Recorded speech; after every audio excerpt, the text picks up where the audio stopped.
I don't even know how we're gonna do Let's get it this. poppin'. Okay. Let's Okay, get she it said, let's get it poppin'. poppin'. So let's get it poppin'. Hi, Hannah. How are Hi, you? cousin Michael. I'm doing well. How are you?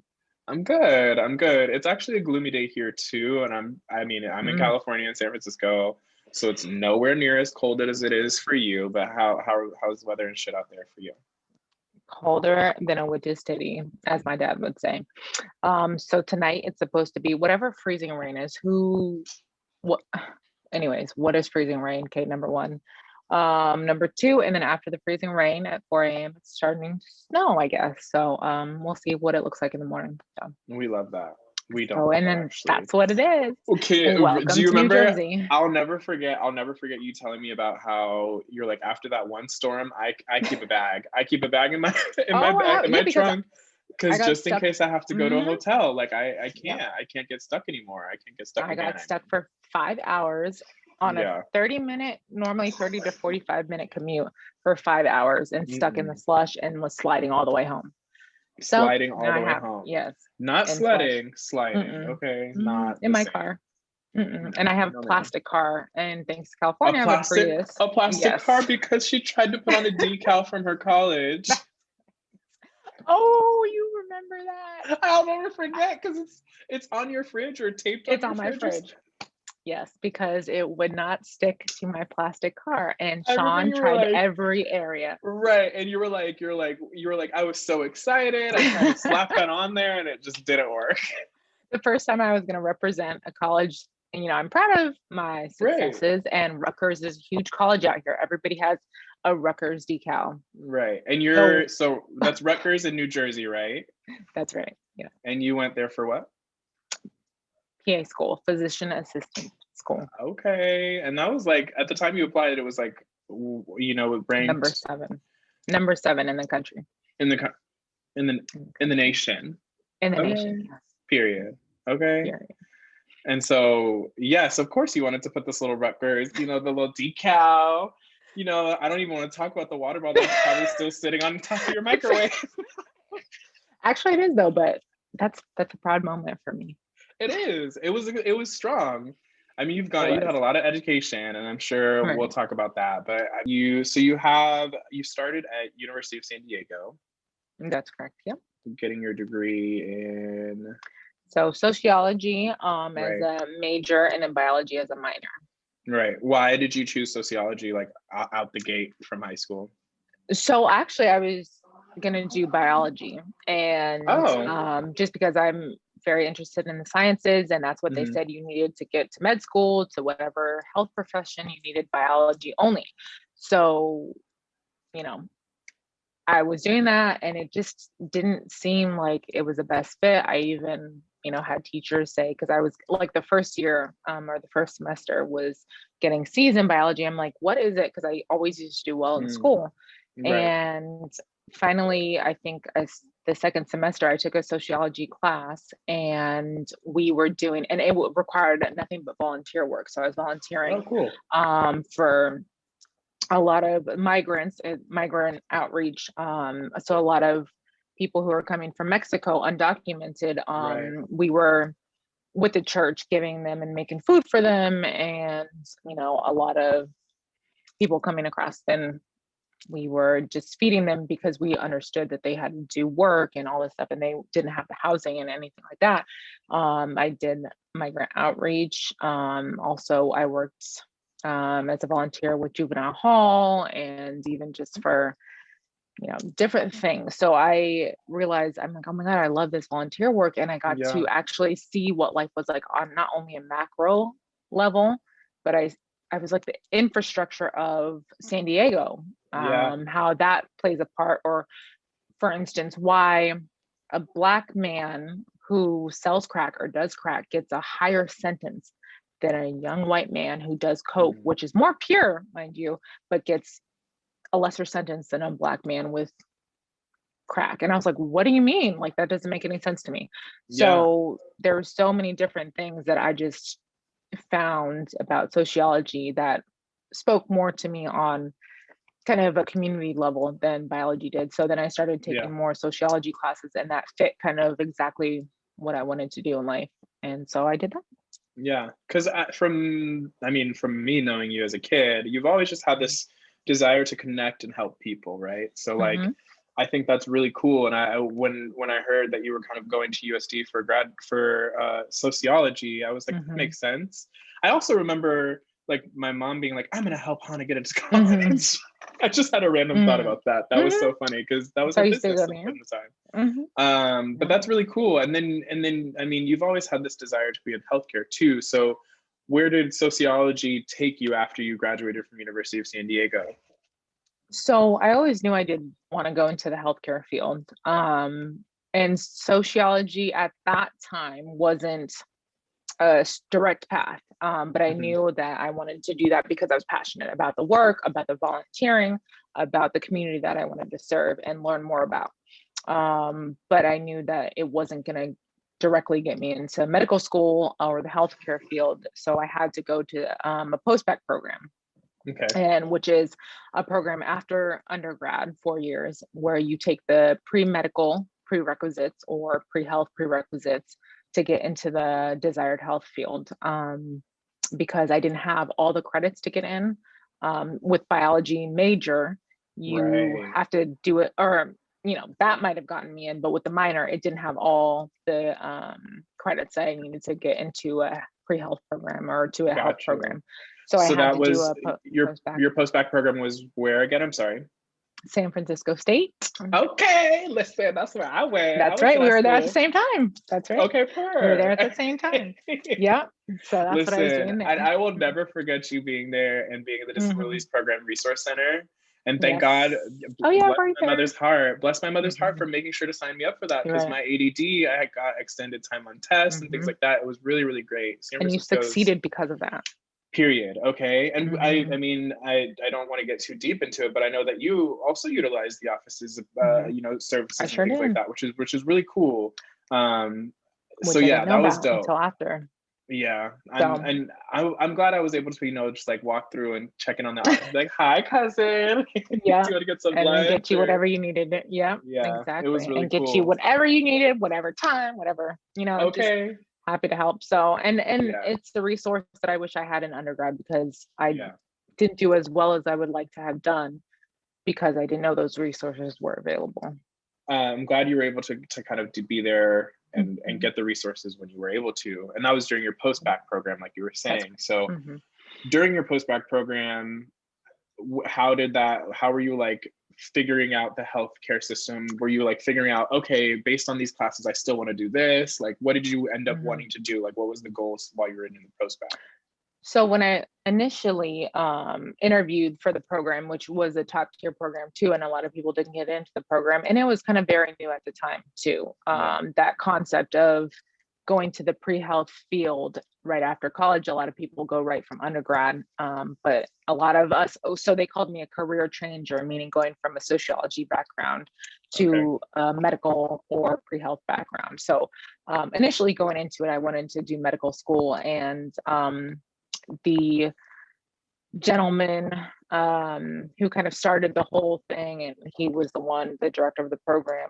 He was like, "No, you're going to medical school. You have it, you know, brain for and all this other stuff." And I was like, "Okay, so mine focus on going to medical school." Yeah. So I unfortunately though, because I had to pay out of pocket for things, it took me a little bit Mm. longer. It was supposed to be a 2-year program, but it took me a little Right. bit longer. So in the meantime, I was doing not only volunteer work, but I was shadowing different doctors just so I could get more of the experience to get into medical school at the time. Hmm. So I was shadowing a pediatric orthopedic surgeon at UCSF, Okay. and while doing my also MPH, so doing public health Okay. and going to the postbac Okay. program. She said MPH real quick. That's Masters of Public Health. Everybody, Public health, master's that's right. degree. Right. While she So was I was doing a doing post that. back program, while she was doing this at UCSF. Okay, listen, that's no small feat. That's no small feat. Thank you. Thank you. Hmm. So it was very difficult, but I was shadowing this god, okay, who was an orthopedic pediatric surgeon who actually came up with the concept of doing fusion surgeries and different type of techniques for scoliosis and different spinal issues for peds, and that wasn't heard of. And he actually wrote the book on it and all this stuff, whatever. Wow. So when I was shadowing him, he actually had a physician assistant who was his right hand. And I was like, what's that? Yeah. And I had heard of it, during undergrad, but I thought it was just a medical assistant. Yeah. So I didn't really look much into it. And my goal was, go to medical school. So I didn't think anything of any other specialty or any other field of medicine, unfortunately. Right. My sister So says to this day, she's like, Hannah, you're supposed to be my dermatologist. Okay, girl. Like, well, and I still could go into dermatology as a PI, which is one of the reasons why I switched, just so you know. And as a practice now, I do dermatology stuff. I do abscesses. I treat a lot of, today I had a patient who I treated for a variety of rashes and things like that. So I am doing that in the practice that I am. So that is possible. But at the time too, so this PA who is, in the orthopedic office, she said she sees her own patients. She first assists in the major surgeries, spinal surgeries, and, and she's very independent practitioner. She also got into Duke Medical School. She got into a few other top tier medical schools, but she said she found out what a PA was and then, did research, and she reneged basically on the medical schools and told them that she declined their offer because she had gotten into a few of them to go to PA school. Yeah. And I was like, what do you mean you got into medical school and then didn't go? Like, what do you mean? And I'm like, what do you mean? So then I was like, what? And so she was telling me a little bit more about the PA profession. And so I did my own research, and I was applying to medical schools at the time, doing the MCAT, and I'm like, is this what I want to do for the rest of my life? Stay in one field of medicine and I can't change unless I do another residency? Do I want to do 4 years of medical school and then 4 years or 5 years to 6 years of residency? Yeah. And then it just kind of hit me that maybe I should start looking into the physician assistant profession. As being a female, a Black female, or a multiracial female in this industry, there's absolutely no question that you have to be on top of your stuff, because otherwise they downplay you and they don't trust you. Or they doubt your words. They doubt my ability, everything. Today, and even. But I also wanted to touch on the Masters of Public Health too, because what drew you to wanting to do that, just out of curiosity?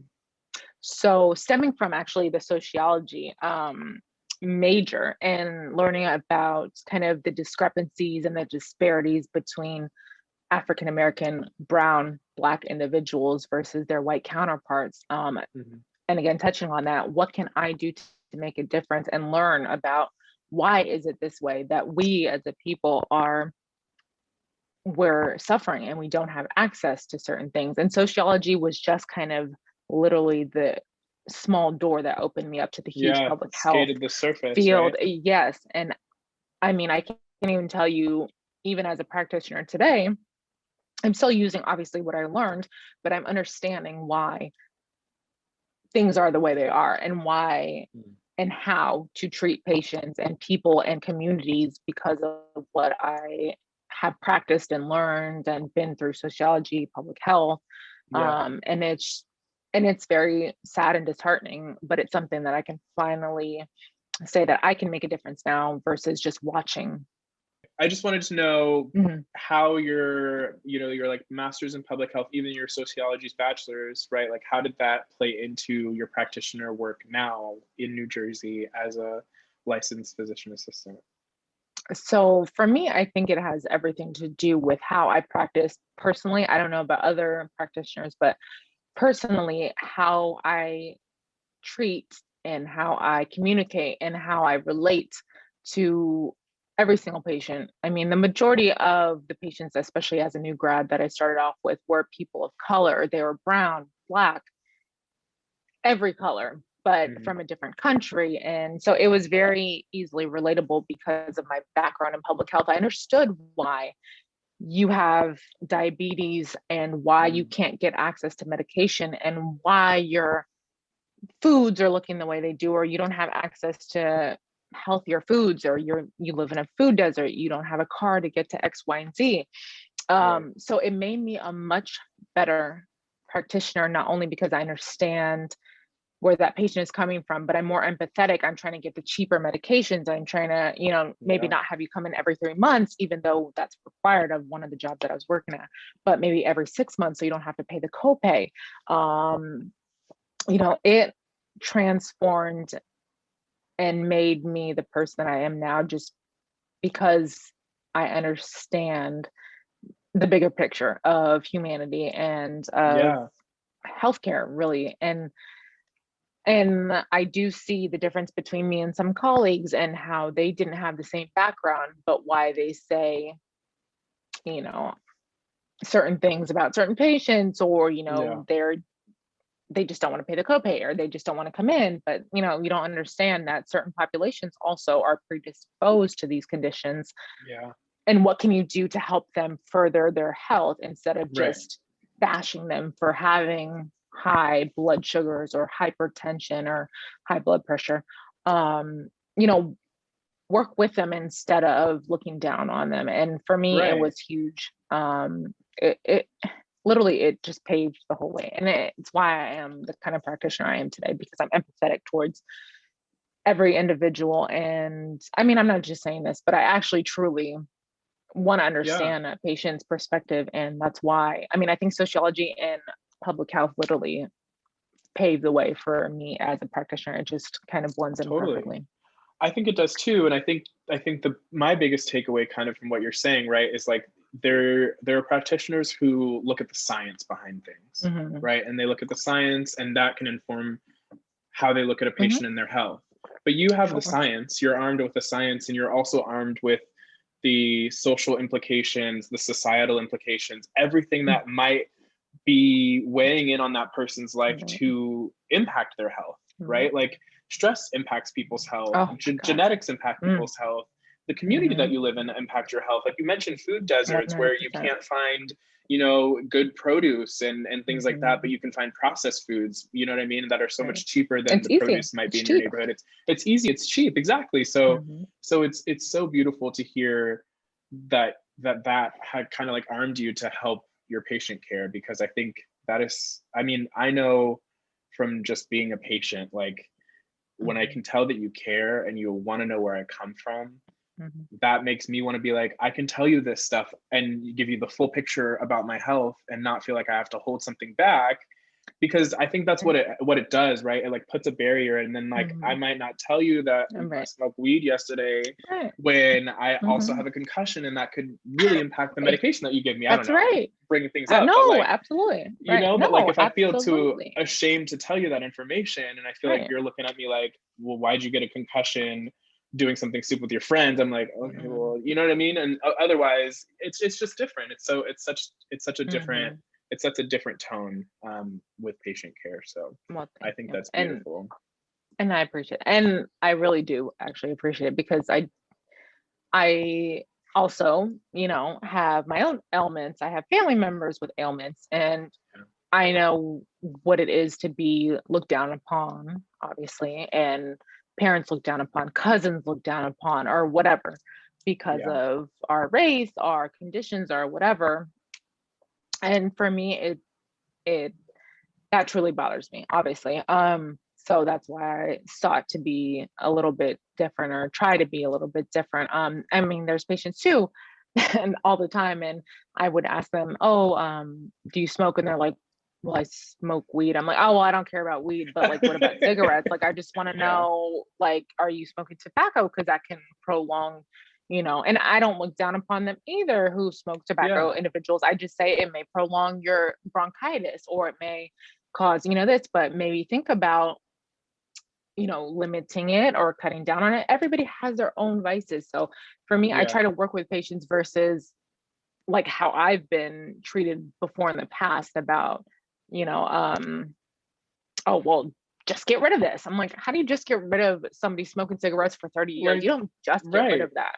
You don't, and of course people who smoke cigarettes, for instance, I'm not even saying anything about it. People, for instance, they know that the diseases it cause, the cancers it can cause, the bronchitis they have, COPD, whatever the case, they know the side effects, they know what it can cause. That's not the issue. The issue is working with them to see how they can live a healthier life. Yes. Whether that be cutting Right. down from a pack a day to a half a pack a Right. day, or whatever the Right. case is.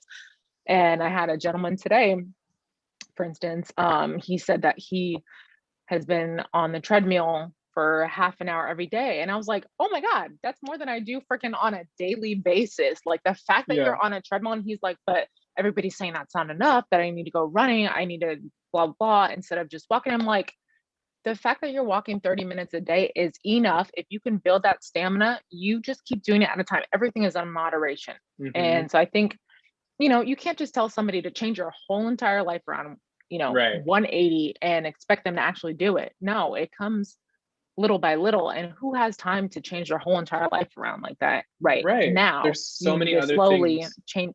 Exactly. I Yeah. mean, life, you're working 3 and 2 jobs. I am the same way. I order out all the time, Yeah. unfortunately, because I'm And working so much. I mean, it like, I don't expect my happens. patient to do it too if I can't do it, you know? Right. I wanted to get into that question about Mhm. kind of your experience as a Black person, as a person of color in the educational field within medicine, but also in the medical field as a professional too. Well, girl, how much time do you actually have?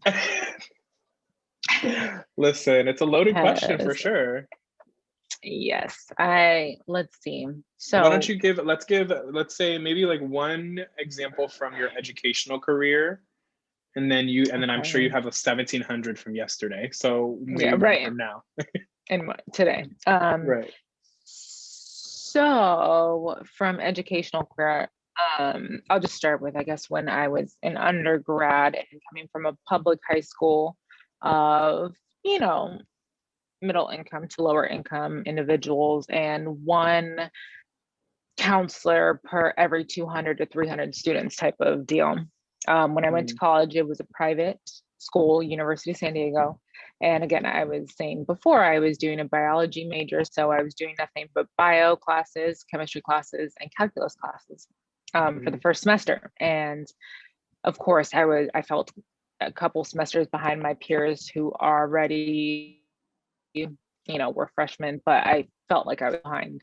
In any case, I was getting a C in my intro to bio class and a couple other bio classes. And one of my professors, who was also supposed to be my um, advisor, you know, when I was doing poorly, got a C on a few tests, and she told me candidly, like, look, you know, you're not doing well this class, so maybe you should think about a different career path. I don't think you'll ever make it in medicine, so you should think about something else. wow.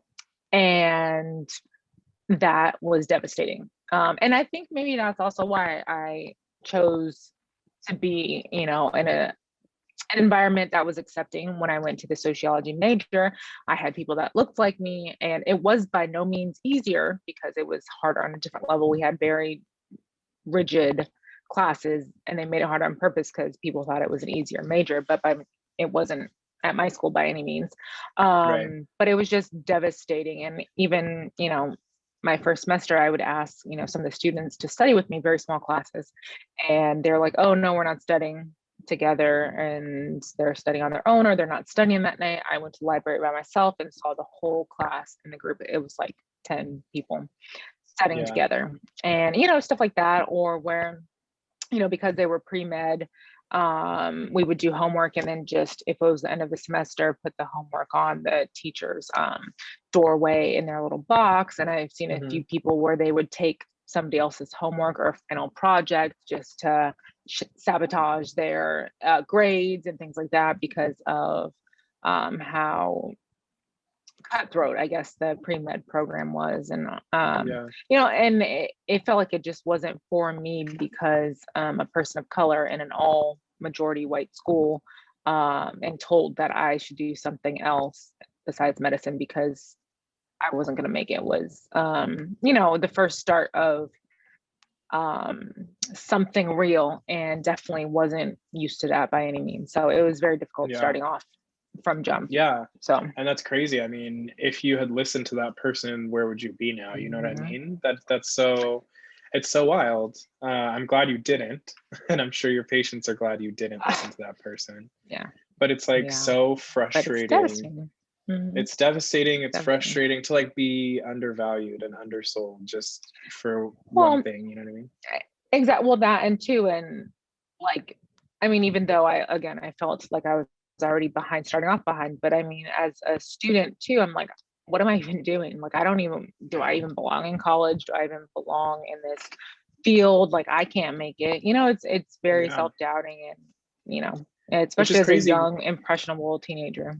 Right. And it's crazy too, because I'm sure when you got the letter from USD, you're like, yo, this is a dope school. I'm so excited. The And opportunity is huge. Like this is gonna be such a great thing. And it's so mhm, interesting for you to be like, ooh, I'm here. And it's a mhm, very different experience. I know you found yeah. your niche of people and you definitely had your friends and stuff from school, but Mhm. yeah, that's tough. So then, It's tough, you certainly. know, pushing past that and kind of getting into the medical field, are you still experiencing that type of kind of prejudice or just, unfortunate circumstances, I guess?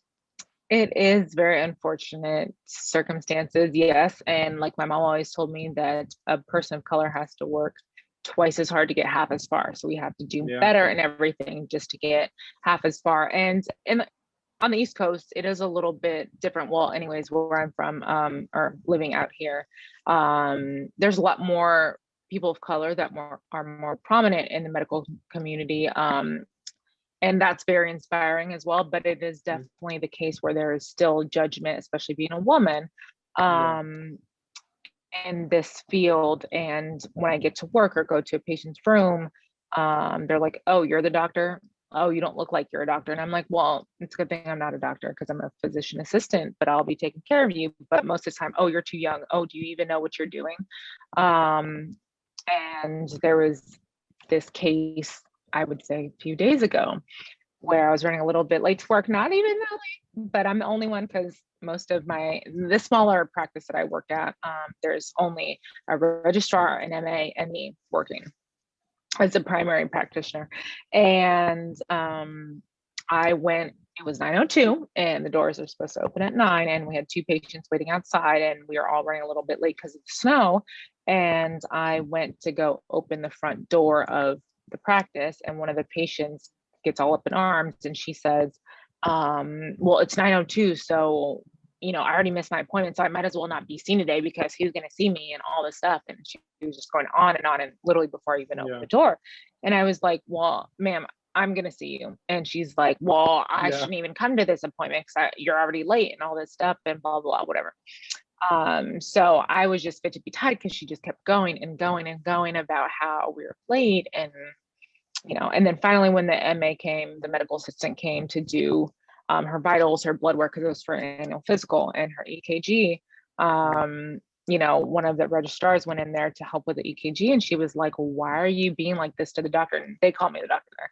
And she's like, "Why were you such an ass to the doctor?" And the mhm. patient was like, "Oh my God, that was the doctor. Like, I thought that was an Yeah. MA. Like, Right. oh my God, like, I can't believe that's the doctor. Like, I thought it was Dr. Lagrada, the other doctor who works there." And then I'm like, okay, that's great and everything that you now feel that you're, kind of guilty about the way you treated somebody. But the fact that you Right. even think I was an MA and to treat me like that, it doesn't Right. matter who I am, you should not be treating me like Right. that. And I mean, there's just a bazillion stories about that, but I was just appalled. And I'm like, the fact that, and she even mentioned, oh, I thought she was the MA. So you think you could treat somebody like that just Right. because, Even if I was an MA, and it doesn't matter who you are. You can it be a doesn't. Right. facilities maintenance person. I don't care. You don't treat them like that. But Exactly. You treat people well. Yeah. for me now, I think that's one of the also reasons why I went into the medical field, was to somehow kind of connect with that little black or brown girl or boy, to let them know it's possible. And yeah, especially as a physician assistant, they're going to still be like, well, what are you? What do you do? Yeah. Especially being of color, they're going to look down on you more. But if I can just show that one little girl or that one little boy that, oh wow, like, and I've had that multiple times where I've Yeah. had little black boys and black girls that hug me, or even like Oh. people who are Caucasian and just say like, oh my God, you're my favorite doctor. I've had that a Yeah. few times. And one as a student, and I literally wanted to cry just because I actually listened for 2 seconds. It wasn't even because I did anything. I really didn't. Yeah. But because I actually spoke to that little 5-year-old like they were a little person, like they were human, and not just spoke to their parents, but as a patient. And to me, I've even like as a mentor too, for juvenile hall when I was in undergrad. Most of them were predominantly Black boys. And I would tell them, get your stuff together, be a prominent Black person in the community, and you have struggle right now, but you can make it out there. You know, and it's just, and I've talked to some of my patients too that were of color and they're coming in for STD testing or what have you. And one of them, I can tell you, he would come in all the time. He was a very smart and very, very good looking Black young man. And I felt very candid or was able to talk to him candidly. And he would come in for STD testing. And a few times he ended up having some ailments and I would have to treat him for it. But literally I was like, boy, you don't know how to wrap it up. Like, boy, we need to do better as a Black person. Okay. Listen. And I would tell him that so candidly, and he would just be laughing. He's like, oh, I know you're right, doc. I know you're right. And I was like, and I said, you know what though? Like, you are good looking, but you need to get your stuff together because you are too good looking to be doing this every month. And I was like, you know what? But I'll see you next month though. Yo, he erupted and he thought it was the funniest thing on the planet. Yes. And he was like, yo, she's clowning, talking about she's gonna see me next month. And I said, I don't want to see you next month, but I know you're gonna be in here for testing. So do better. So I felt like I was able to talk to my people on we hear type of level. And then you know, and I've had Black patients where some of the doctors didn't tell them that they had diabetes or didn't explain the labs to them or didn't explain what they needed to do. And they were like, oh my God, so you're sitting here telling me that I am a diabetic. And I said, yes, in your labs. And the patient started crying. It's like 45-year-old male, Black male. And he was like, why didn't he tell me? Like, he said everything looked okay. And I just sat there and explained what he needed to do and all this stuff. And for me, it doesn't happen all the time, but if I can just get to that one person, that's all that matters to me. It's just so interesting.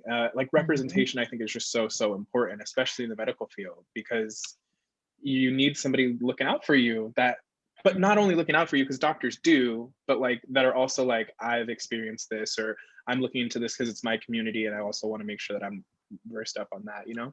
Well, and we're doing right by them and not just treating them like every other patient, because we're not. So there's actually, that's a good point you bring up. There's a medication that one of them for high blood pressure, it affects people of color differently than it does the Caucasian population. So a lot of patients, when I start them on a new medication, they say, like for lisinopril, for instance, it gives them a cough. Patients of color, rather, it gives them, I'm saying them, but us, it gives patients of color a cough, typically, not always, but typically one of the side effects of that medication is a chronic cough. So when I explain to a patient that they have high blood pressure, and it's been 3 different times, you know, we tried diet, lifestyle modifications, now it's not improving. So we definitely need to think about, you know, medication, even though I try not to jump to that right away, but I say, you know what, in this one, I like better. Being of color, especially because the other one can cause some side effects that our counterparts may have.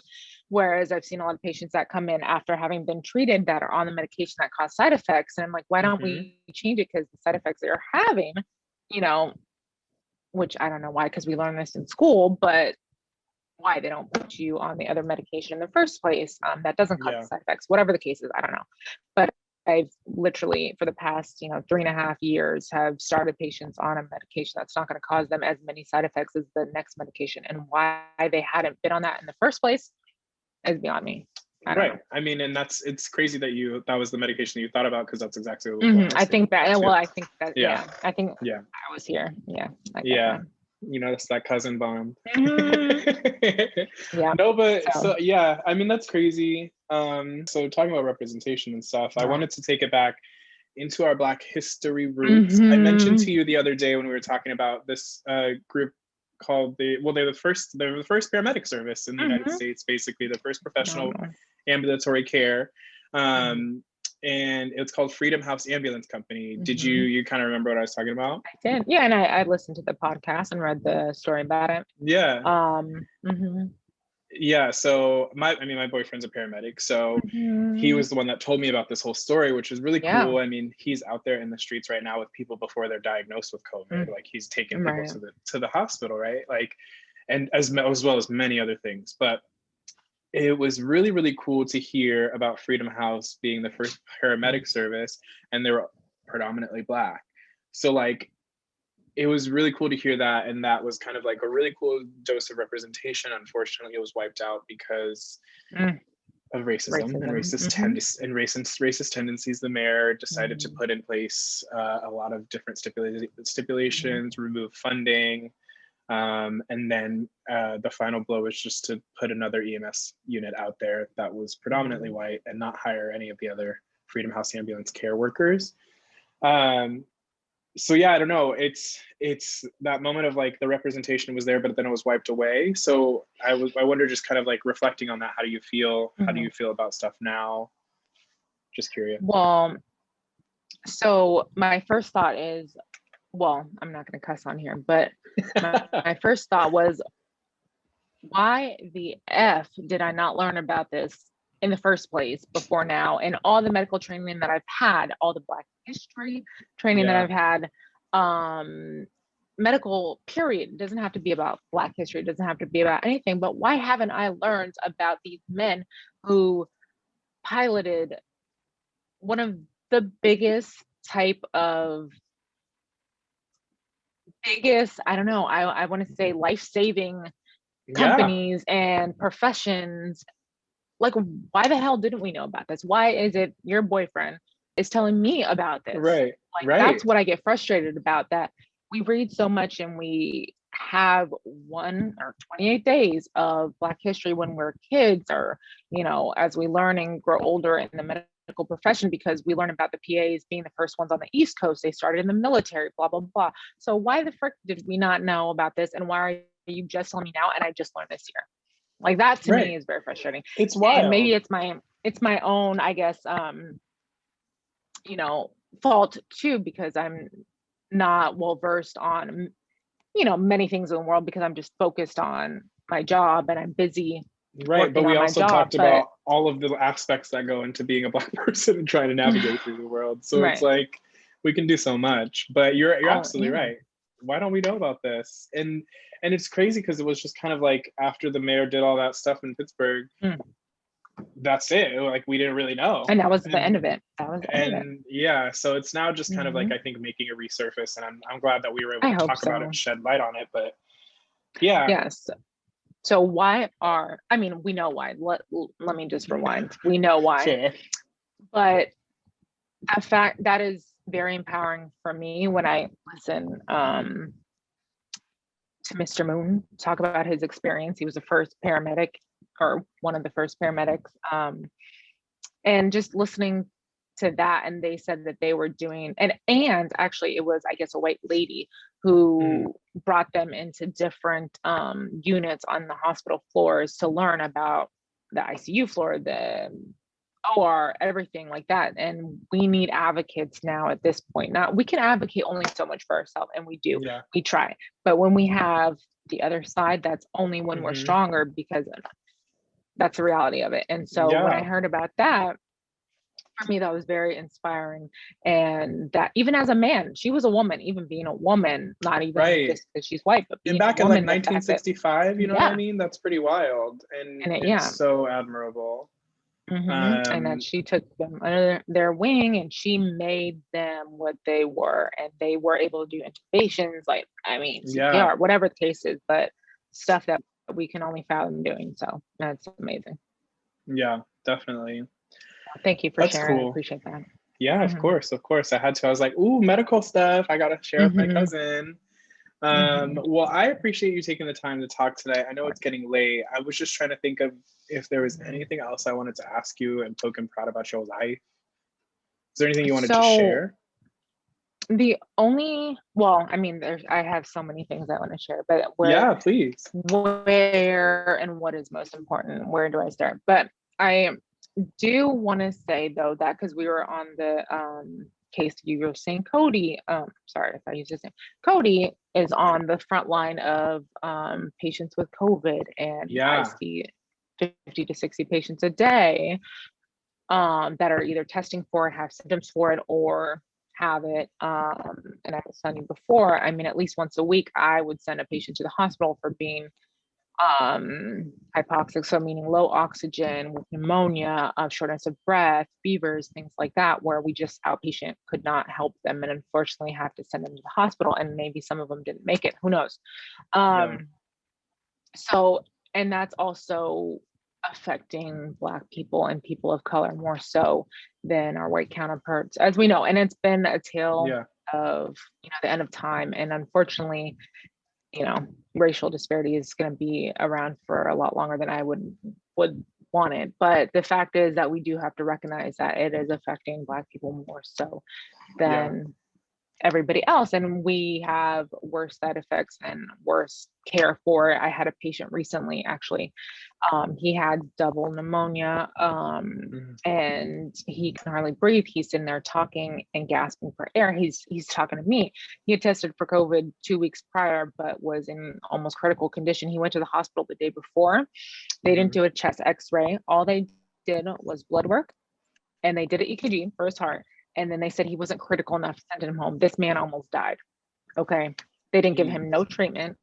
They didn't give him anything. I've seen so many patients like that. And of course, they're of color. And that made me so angry. And he even, I guess, now the hospital staff is calling him and stuff and apologizing because I don't know if he was filing a lawsuit or something, but they, were reaching out to him to talk to him. He said he's talked to like 10 different people since its onset of everything. And then he said, well, why is this urgent care, primary care treating me with X, Y, and Z, taking X-rays, doing X, Y, and Z, and you guys sent me home? Like, right, you're a hospital. And for me, yeah, right. And so, and granted, yes, they are overbooked and overfilled, but if a patient is in critical condition just because he doesn't make their requirements, which I think he did because his pulse ox was 90%.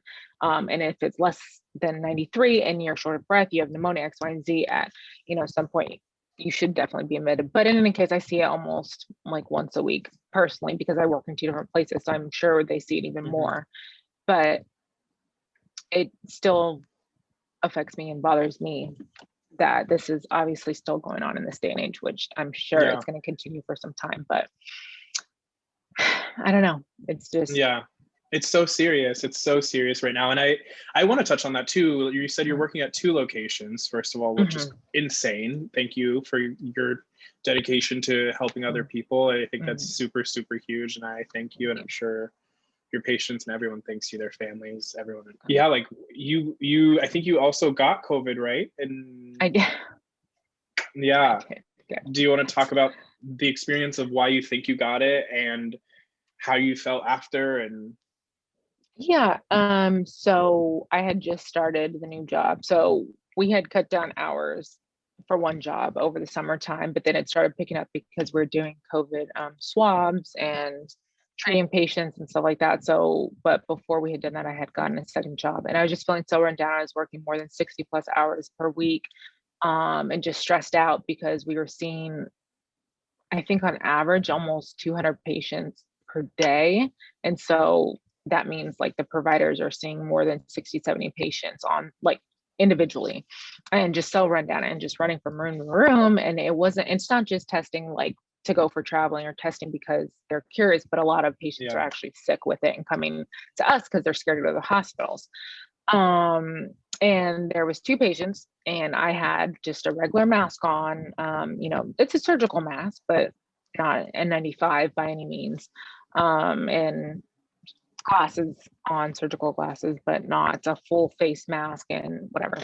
And so the patient, they were 2 very sick, and I knew this guy, his heart rate was 160, he was short of breath, and he had a fever of 102. And I was asking him to take deep breaths, and he pulled his mask down. And in my head, I'm like, Hannah, he needs to put his mask on. But I'm like, I just need to get out of this room because I'm not, really comfortable because he keeps breathing. And taking down his mask while he's in the room. And I already knew they had COVID. They both tested positive for COVID, him and his wife. So that next day or two, I just started feeling very weird. And this was in November, right before Thanksgiving, a week before Thanksgiving. And yep, I had caught it, and it was at the second job that I had just started. Yeah. And they were very sick, but there's people who I've also heard, I hear at least 10 different people a day say, oh, I was kind of being lax with, you know, the restrictions. I've been going to, you know, dinner. I was out with friends. I was X, Y, and Z, even one today, X, Y, and Z. And so I may have been exposed, but I don't know, but I'm having symptoms. And then another lady today too, same thing. She said, well, I'm having body aches, fatigue, headache, and feeling really run down for the past 2 days. Yeah. And this one, I've been very lax on, you know, the protocols and things like that, but I don't know of any known exposure. But I'm having friends over tomorrow, and she tested negative on the rapid today, but she only started having symptoms today. And I said, you really need to quarantine until we can get you a retest in a couple days, because I don't know if you actually have it, because symptoms just started today. You may be testing negative because it's too early. And I said, do you want to test for the flu? No, I only care about COVID, but I still have these symptoms. Maybe it's just because like I lifted something heavy yesterday, but she's talking about body aches, not just a pain in her back. Right. Like you're not sore. Aches. Yeah. No. And she said, oh, I think it's just musculoskeletal. Guess what? She's going to have people over. She has a whole party coming tomorrow. Yeah. And in a couple of days, I bet she's going to test positive, but that's so many stories I hear that they're not quarantining, they're going out, which is fine. People have to live their lives, but take the proper precautions. And if you know you have symptoms, if you know that you were exposed, then why are you out? And I had why risk it? Why risk it at all? Right. Don't risk it. Right. And I had last story, I know it's getting late, but I had a patient today who was a cop, a female cop, and her 2 daughters. And she had tested positive on the 28th of January, almost 2.5 weeks ago or so. And she was positive then and had symptoms, and symptoms went away. She did medication, stuff like that. But she's retesting today because, again, symptoms started a few days ago with body aches, headache, fatigue, no fever. And they keep saying, oh, I don't have a fever, so I know that I don't have it. That's not true. Because a lot of patients at this point don't have fevers anymore. She said, I just thought it was a sinus congestion, but now my daughter is testing positive a few days ago. But I already tested positive, so I should be fine. And so she tested positive today with symptoms. And I said, you know what? I think it's just you testing positive because you tested positive 2.5 weeks ago. A lot of patients are still testing positive after 10 to 14 days because it's in the system. And she was like, oh, well, oh, now I feel guilty because I exposed because she wasn't quarantining. She thought it was just a fake or false reading. Positive. So false positive. So now her daughter has it, the boyfriend and all 10 of his family members have it. Her 2 daughters have it. Her husband has it. Everybody has it. But she's like, oh, I think it was a false reading from before. Still, she will deny to this day. And then she thinks today is a false reading too. But she has symptoms. So she's like, why did I have symptoms like a week or 2 ago and now I have symptoms again? And I try to explain this thing is very unpredictable. You can have waxing and waning symptoms, but the fact that she's going out and not quarantining, knowing she was potentially positive, whether it's positive or false positive, which if she did have exposure, she did have symptoms. So if it's positive, we would say she's positive regardless. And at quarantine, she did not do so. And now at least I would say 15 to 20 people are positive. So it's very so frustrating. Scary. It's frustrating. It's scary. You're somebody who's like, I'm trying to be out here working. I caught COVID from somebody at my job, and people are still out here putting people at risk. It's really frustrating to hear.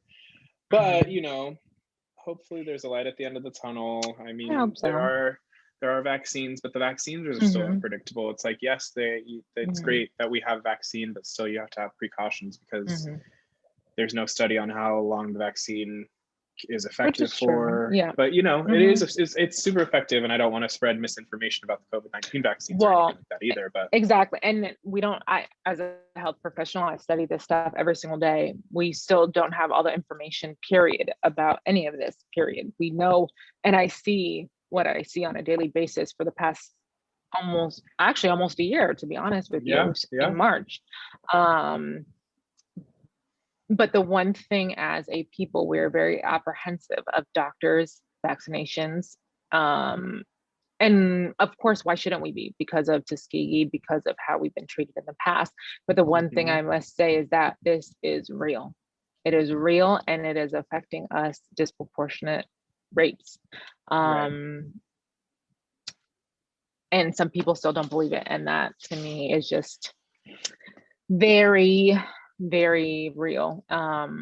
Yeah. That there's a reality, you know. And so I just want to say, especially during, I mean, and always, not just during History Month, and because we're having this chat, what I try to explain to everybody, Yeah. regardless if you're having symptoms, if you have classic symptoms and known exposure, then your butt should be quarantining. I understand people have jobs, they have lives, they have everything, but what is it just to at least a week? If you test positive twice and have no symptoms, stay your ass home for a week. Excuse my language. For when I'm told that I look like the lady who super glued her hair with that Gorilla Glue. Not the Gorilla story. Glue lady. Yes. Somebody profiled you as the Gorilla Glue lady. Yes, a 72-year-old Caucasian woman asked me if I knew who that woman was on the news who Gorilla Glued her hair because I looked like her. Because my hair was slicked back. Boop. That's just microaggressions on a daily basis. But you know what? We just put them to the side and keep it pushing. Exactly. So more power to us. Okay. Holler. Holler for dollar. I love you so much. I'm so glad that you wanted to talk about all your experience and talk about being Black. I appreciate many more where that comes from, but like I said, you have a week or 2 or 3, I can do it. We'll make a feature film out of it, okay? Right. That's all I'm saying. Thank you so much. Keep your eye on the project.feel at project.feel Instagram, and then you'll see the whole Black History Month campaign put together by yours truly and the rest of the team. Yay, I'm so proud of you too. Thank you. You're talking about me the whole night, but we got to talk about you next, because that is a story to be told. My little baby boy, that is a story to be told. So I'm super proud of you too, and I just want to say that too. You're talking about me, but it's about you too. Well, I love you. Have a wonderful night. You too. Thank you. Happy Valentine's Day. Thank you for everything, and you have a good evening. You too. Signing off. Love you too. Have a good night. Like a YouTube video. Bye.